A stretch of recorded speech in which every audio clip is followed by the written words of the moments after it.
ሰላምን ጥዕናን ንኩልኩም ተኸታተልተይ ይኹን እንዳብልኩ ናብ ናይ ለምዓንቲ መደበይ ከኣቱ ኣብ ናይ ለምዓንቲ መደበይ ከምቲ ልሙድ ንዓኹም ንተኸታተልተይ የምህር እዩ ኢለ ዝሓሰብክዎ መደብ ሒዘልኩም መፅእ ኣለኹ።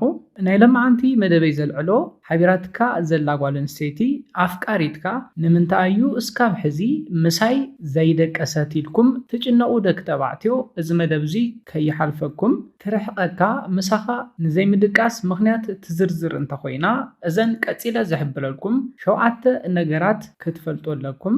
ኣብዝሓ ደቂ ተባዕትዮ ብዛዕባ ፆታዊ ርክብ ደቂ ኣንስትዮ ከም ዘይሓስባ ክስምዐኩም ይኽእል እዩ። ኮይኑ ግና ገና ምርኻብ ኣብ ትጅምርሉ ግዜ ብዛዕባ ፆታዊ ርክብ ምሕሳብ ዝጅምራ ንስኻ ብዛዕባ ፆታዊ ርክብ ክትሓስባ እንተለኻ ድማ ኣብ ገጽካ ትፈልጦ እያ። እዚ ናይ ደቂ ኣንስትዮ ውህብቶ እዩ። ኩሉ ሻዕ ኣብ ገጽካ ተግባርካ ብዛዕባ ፆታዊ ርክብ ትሓስባ ከም ዘለኻ ትፈልጠካ እንተኮይና ድማ ትርሕቐካ እያ።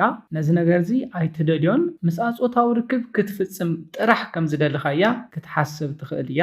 ስለዝኾነ ምስኣ ፆታዊ ርክብ ክትፍፅም ከም ዝደለኻ ክፍለጠልካ የብሉን። ምሳኻ ፆታዊ ርክብ ንክትፍፅም ዝገብራ ምሳኻ ተሕልፎ ግዘን ናትካ ኩነታትን እዩ ብደንቢ ተስተውዕለካ እያ። ንስኻ ንፆታዊ ርክብ ተሓስባ ከም ዘለኻ ክፍለጠልካ የብሉን። ስለዝተመችወትካ ስለዘፍቀርካ እያ ምስኣ ፆታዊ ርክብ ክትፍፅም ድሌት ክህልወካ ግድን እዩ። ኮይኑ ግና ክፍለጠልካ የብሉን። ስለዚ ኣብዚ መደብ እዚ ምሳኻ ንኸይትድቅስ ዝገብርዋ ትሰርሖም 7 ጌጋታት ክንርኢና እስካብ ናይ መደበይ ፍፃመ ሓቢርኩም ንፅንሑ። ነዚ ቻነል ሓደሽቲ ዝኾንኩም ሰብስክራይብ ብምግባርን ነታ ናይ ደውል ምልክት ሓንቲ ሻዕ ብምንካእን ዝተፈላለዩ ናይ ፆታዊ ርክብ ናይ ጥዕና ከምኡውን ናይ ሓዳርን ናይ ፍቅርን ሂወት ኢንፎርሜሽን ትረኽብሉ ቻነል ስድራ ንኽትኮኑ ብክብሪ ንሓትት። መደብና ናብ ብዙሓት ሰባት በፂሑ ብዙሓት ኣሕዋትና ትምህርቲ ንክወስድሉ ላይክ ጌርኩም ጀምርዎ። ስድራ ዝኾንኩምኒ እንዳመስገንኩ ናብ መደበይ ክምለስ። እቲ ቀዳማይ ምሳኻ ንኸይትድቅስ ዝገብራ ነገር ብጣዕሚ ስለትሃፅፅ እዩ። ምህፃፅካ ድማ ዘፍልጠልካ እንተኮይኑ ክትርሕቐካ ትጅምር እያ። ደቂ ተባዕትዮ ኣብዝሓ ግዜ ኢድ ንምሓዝ ንምንካእ ንምስዓም ንሃፅፅ ኢና። እዚ ድማ እቲ ቀዳማይ ጌጋና እዩ። ደቂ ኣንስትዮ ድማ ፈለማ ክላመዳ ይደልያ እየን። ቅድሚ ምስዓም ምሕቋፍ እናትካ ምዃና ወይ ድማ ምሳኻ ኮምፎርት ከም ዝስምዓ ከተረጋግፅ ትደልያ፣ ክትላመድ ትደልያ፣ ብዛዕባኻ ክትፈልጥ ትደልያ። ምሳኻ ከይተላመደት ንዓኻ ከም ኣፍቃሪ ከይረኣየትካ ምሳኻ ፅቡቕ ስምዒት ከይተሰምዓ ምሳኻ ክትድቅስ ኣይትደልን። ስለዝኾነ ንምስዓም ንምሕቋፍ ተሃፁ ደቂ ተባዕትዮ ተርሕቕወን ከም ዘለኹም ክትፈልጡ ኣለኩም። ምሳኻ ብምዃና ደስ ንኽብላ ዝገበርካያ ክመስለካ ይኽእል እዩ። ኮይኑ ግና ጌጋ እዩ።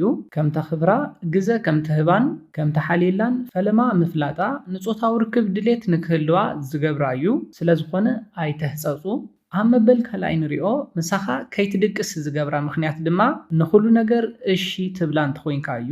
ንስኻ ንኸይትርሕቐካ ስለትደሊ ኩሉ ሻዕ ምሳኻ ግዜ ንክተሕልፍ ዝገበርካ ስለዝመሰለካ እዩ። ኮይኑ ግና ደቂ ኣንስትዮ ነዚ ኣይደልያን። ንኩሉ ነገር እሺ ክበሃላ ኣይደልያን። ንኣብነት ንራኸብ ክትብለካ እውን ትኽእል እያ። ዝኾነ ነገር ክትሓተካ እውን ትኽእል እያ። ነዚ ኩሉ መልስኻ እሺ ክኸውን የብሉን። ካብ ናይ ባዕልኻ ናይ ስራሕ ግዜ ክኸውን ይኽእል።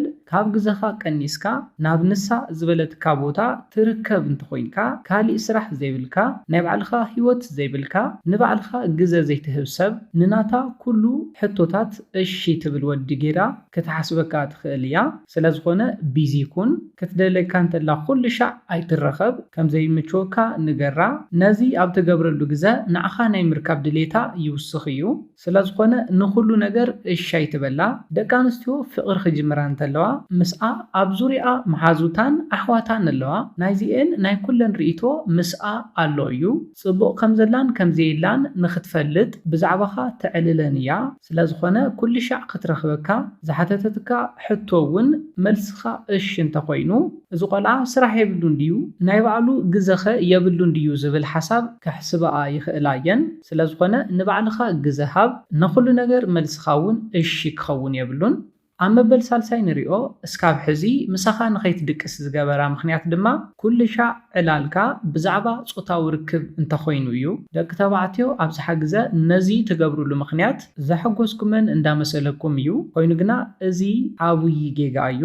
ንሳ ትደልዮ ብዛዕባኹም ክትዕልል بزعباخا كتفلت كتسمعا جزا كتهبا امبر بزعبا صوتاوي ركب نختعلل ايكونن نزي اب تجبرلو جزا نصوتاوي ركب طرح كم زدلخا سلا تحسب كترحقكا تخئليا مساخا ناي مدقاس دليتاون زي كهلوا يخئل እዩ ስለዝኾነ ኣብ ተራኸብሉ ግዜ ናይ ጾታዊ ርክብ ዕላላት ጥራሕ ኣይተዕልልወን ኣብ ምብል ራብዓይ ንሪኦ ምሳኻ እስካብ ሕዚ ንኸይትድቅስ ዝገበራ ምኽንያት ድማ ብዛዕባኻ ስለ ዘይትነግራ እዩ ነዚ ክብል እንተለኹ ስለ መንነትካ ብዛዕባ ቀጻሊ ዕላማኻ ውጥናትካ ብዛዕባ ስራሕኻ ክትፈልጥ እትደልያ ስለዝኾነ ንገራ ምኽንያቱ እንታይ እዩ ምስ መን እየ ዘለኹ ምስ መን እየ ቀጻሊ ህይወተይ ክምስርት ፍቕርኸ ምስ መን እየ ዝጅምር ዘለኹ ዝብል ነገር ክትረጋግጽ ትደልያ ምሳኻ ንኽትቀጽል ዝገብራ ቀጻሊ ውጥናትካን ዕላማኻን እዩ ነዞም ነገራት ንምዕላል ግዝኡ ኣይኮነን ኢልካ ሓቢእኻዮም ክትጸንሕ የብልካን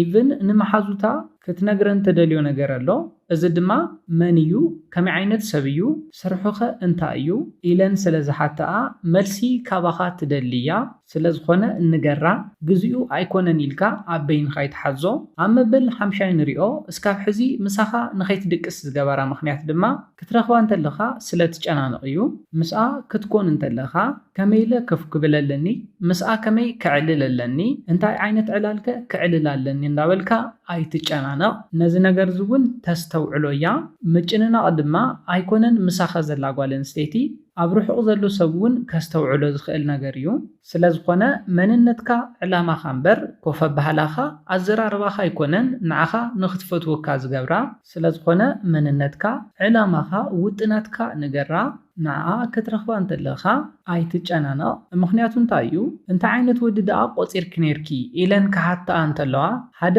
ጭንቕ እዩ ነይሩ ኢላ ክትምልሰለን ስለትኽእል ስለዝኾነ ኣይትጨናነቕ ፍትሕ ኢልካ ብዛዕባኻ ኣዕልላ ብዛዕባኣ ሕተታ ኣብ መበል ሻድሻይ ንሪኦ ምሳኻ እስካብ ሕዚ ንኸይትድቅስ ዝገበራ ምኽንያት ድማ ንሳ ተደልዮ ዓይነት ወዲ ንኽትከውን ክትሙክር እንተለኻ እዩ ኣብ ናይ ቀዳማይ ቆፀራኹም ተደልዮ ነገር ስለ ዘይፈለጥካ ንባዕልኻ ኮይንካ ክትቀርባ ትኽእል ኢኻ ኣብ ቀጻላይ ቆፀራኹም ድማ ንሳ ተደልዮ ዓይነት ነገር ክትከውን ኣብ ትሙክረሉ ግዜ ኣባኻ ድሌተ ይህልዋን ይትረፍ ምሳኻ ክትድቅስ ምሳኻ እውን ድሌተ ይህልዋን ክልተ ዓይነት መንነት እዩ ዝኾና ንዓኣ ክትሕጉስ ትፅዕር ከም ዘለኻ እውን ብቐሊሉ ክትፈልጦ ትኽእል እያ ስለዝኾነ ኣይትግበሮ ምስኣ ናይ ምቕጻል ድሌት እንተሃሊካ እስካብ መዓስከ ዝተጋገየ መንነት ሒዝካ ክትቅጽል ትኽእል ኣብ መበል ሻውዓይን ናይ መወዳእታ ንሪኦ እስካብ ሕዚ ምሳኻ ንኸይትድቅስ ዝገበራ ምኽንያት ድማ ከም መሓዛ ስለ ዘይትኾነላ እዩ ነዚ ክብል እንከለኹ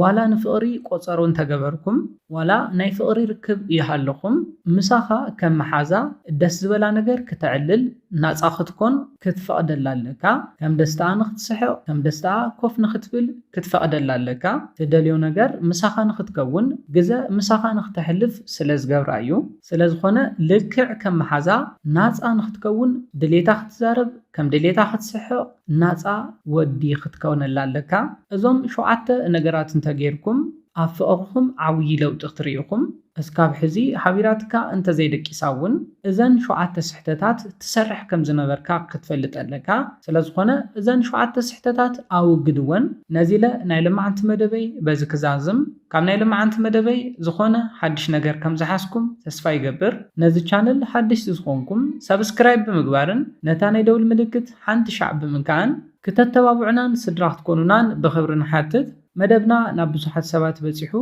ብዙሓት ኣሕዋትና ትምህርቲ ንኽወስድሉ ላይክ ሼር ምግባርኩም ኣይትረስዑ ሓሳብ ሪኢቶኹም ብኮሜንት ተብፅሑና ብኻሊእ መደብ ብኻሊእ ሓሳብ እስካብ ንራኸብ ሰላምን ጥዕናን ንኹላትና ይኣነየለይ